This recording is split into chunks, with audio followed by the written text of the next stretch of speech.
YSR Congress party కానీ లేకపోతే వారి మీడియా కానీ ఇక అంతా ఇక మనకే బ్యారికేడ్స్ లేవు, మన ఇష్టారాజ్యంగా చెలరేగిపోవచ్చు అని సంబరపడిపోతున్న ఆ పరిస్థితిని మనం ఎలా అర్థం చేసుకోవాలి?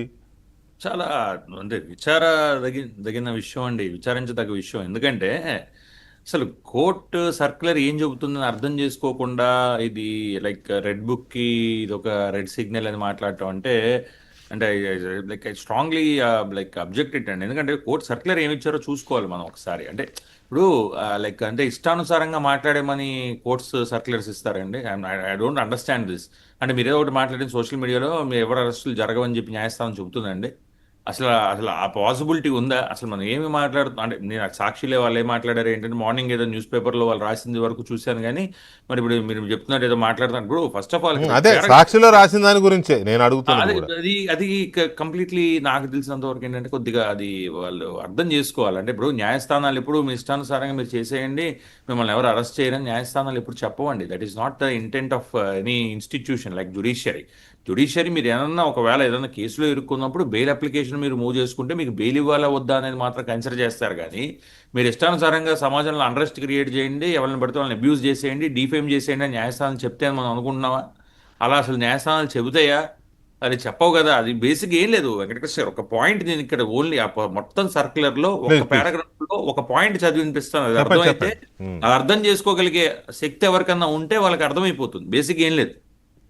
ఆ రెండు కేసుల్ని సైట్ చేస్తూ that the accused had committed repeated and multiple offences. అంటే అక్యూజ్డ్ రిపీటెడ్గా మల్టిపుల్ అఫెన్సులు చేశాడా లేదా సోషల్ మీడియాలో అనేది ఒకటి చూడమన్నారు. చూస్తూ అక్యూజ్డ్ రిమాండ్ చేసుకునే టైంలో అతను విట్నెస్లు ఎవరైతే ఉన్నారో వాళ్ళని ఇన్ఫ్లుయెన్స్ చేయగలరా, ఎవిడెన్స్ని ట్యాంపర్ చేయగలరా, లేదా పోలీస్ కస్టడీకి అతను అవసరమా లేదా అనేది చూడమన్నారు మ్యాజిస్ట్రేట్స్ని. అంతేగాని అరెస్ట్ చేయొద్దని అక్కడ చెప్పలే. They are interpreting as if ఎలా ఇంటర్ప్రెట్ చేస్తున్నారంటే ఇంకా అరెస్టులు ఉండవు అన్నట్టు ఇంటర్ప్రెట్ చేసి సోషల్ మీడియాలో మీరు ఏదన్నా పెట్టేసేయండి ఎవరికి వ్యతిరేకంగా అయినా అంటే ఇప్పుడు సోషల్ మీడియాలో మీరు ఎవరికి వ్యతిరేకంగా ఏది పెట్టినా అది చెల్లుబాటు అవుతుంది అనుకుంటే ఎట్లాగండి? అది కాదు కదా దాని ఇంటెంట్. మీరు ఇంటెంట్ని అర్థం చేసుకోకుండా మీకు అనుగుణంగా మార్చుకోవడం అనేది కరెక్ట్ కాదు. అది that is not proper for on any once part. Court ఆర్డర్ని లేదా కోర్ట్ సర్క్యులర్ని మనం ప్రాపర్గా ఇంటర్ప్రెట్ చేయాలి. ఏం చెప్పారు? ఇప్పుడు నేను ఇందాక చెప్పినట్టు ఏదో నాకు అక్కడ వాటర్ రావట్లేదనో, లేదా ఇక్కడ కరెంట్ ఎలక్ట్రిసిటీ రావట్లేదనో, లేదా రోడ్డు బాగాలేదనో, లేదా ఎమ్మెల్యే గారు ఇచ్చిన ప్రామిసెస్ నిలబెట్టుకోలేదనో, అలాంటి వాటిల్లో ఏదైనా పర్హాప్స్ మీరు ఎడ్యుటేట్ చేస్తే అది మీ రైట్ కాబట్టి మీరు అడగచ్చు. కాబట్టి అలాంటి వాటిలో సోషల్ మీడియా కేసులు పెట్టి రిమాండ్ చేయాలని ప్రయత్నం చేస్తే that is against the spirit of article 21 కాబట్టి, అగేన్స్ట్ ది స్పిరిట్ ఆఫ్ రాజ్యాంగం కాబట్టి అలాంటి వాటిల్లో సర్టెన్లీ మీరు రిమాండ్ చేయొద్దు అని ఇండికేషన్ ఇది. అది నా ఇంటర్ప్రిటేషన్స్ వేరే వాళ్ళు వేరే విధంగా దానికి ఇంటర్ప్రిటేషన్ ఇవ్వచ్చు. కానీ this is the genuine interpretation. అంతేగాని మీరు సోషల్ మీడియాలో అబ్యూజివ్గా మాట్లాడతాను మహిళల మీద, సోషల్ మీడియాలో అబ్యూజివ్గా మాట్లాడతాను రాజకీయ నాయకుల మీద, అబ్యూజివ్గా మాట్లాడతాను జర్నలిస్టుల మీద లేదా లాయర్ల మీద, ఇష్టానుసారంగా మాట్లాడినా సరే ఇక మీద నన్ను ఏ అరెస్టులు ఉండవు అనేది దాని ఇంటర్ప్రిటేషన్ కాదు.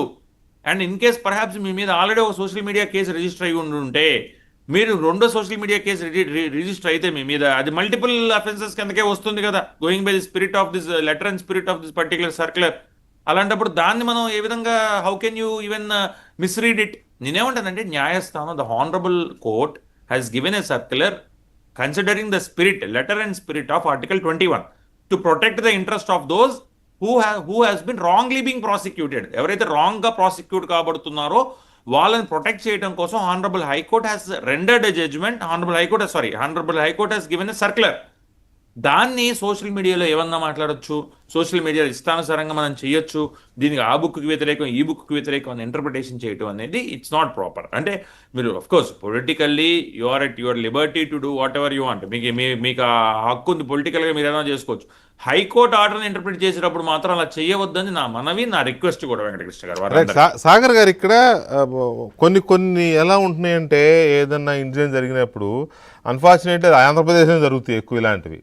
అఫ్కోర్స్ మిగతా చోట్ల జరగవని అనగానే ఆంధ్రప్రదేశ్లో సిరీస్ ఆఫ్ ఇన్సిడెంట్స్ లేకపోతే ఇటువంటివో జరుగుతూ ఉంటాయి. సపోజ్ ఉదాహరణకి మొన్న ఒక క్రిస్టియన్ ఫాదర్